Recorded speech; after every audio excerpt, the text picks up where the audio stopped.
From the PEP Radio Newsroom, this is a news blast for this hour.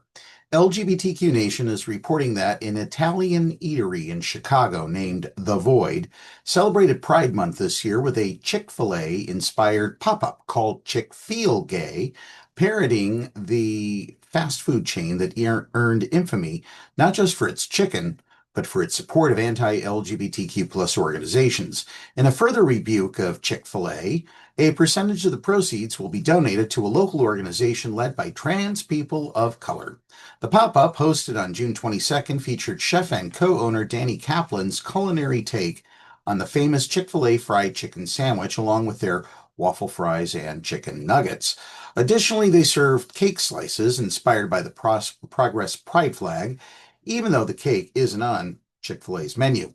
Further pushing the bounds on what they can legally get away with, the pop-up featured its own rainbow version of Chick-fil-A's logo. "We took the sandwich and left out the bigotry," Boyd wrote in an Instagram post advertising the event.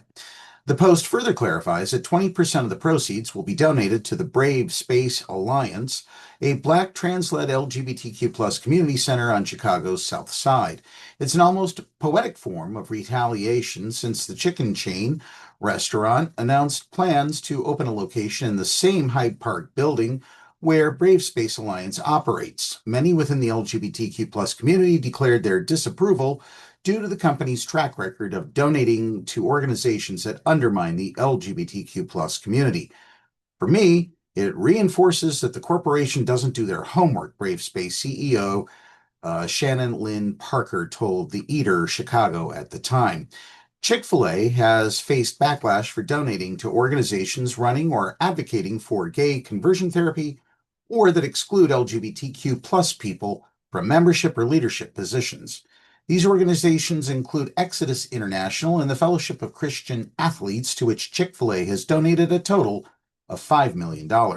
Chef Kaplan has hosted the Chick-fil-Gay pop-up in the past, with it first being hosted at Lost Lake in 2020, a tiki bar that, like many restaurants during the lockdowns, fell on hard times and closed their doors permanently. Kaplan reflected on this in a recent Instagram post, explaining how he spent 3 years trying to keep the place alive in an industry with a high rate of failure. Fortunately for Chef Kaplan, they landed on their feet after an old friend and business partner offered co-ownership of The Void. That's News Blast for this hour. The Pennsylvania Equality Project is running its Discrimination Survey 2025 through July 31st. Details can be found on their website at paequality.com. Up next, we have the Meadville area weather forecast here on PEP Radio.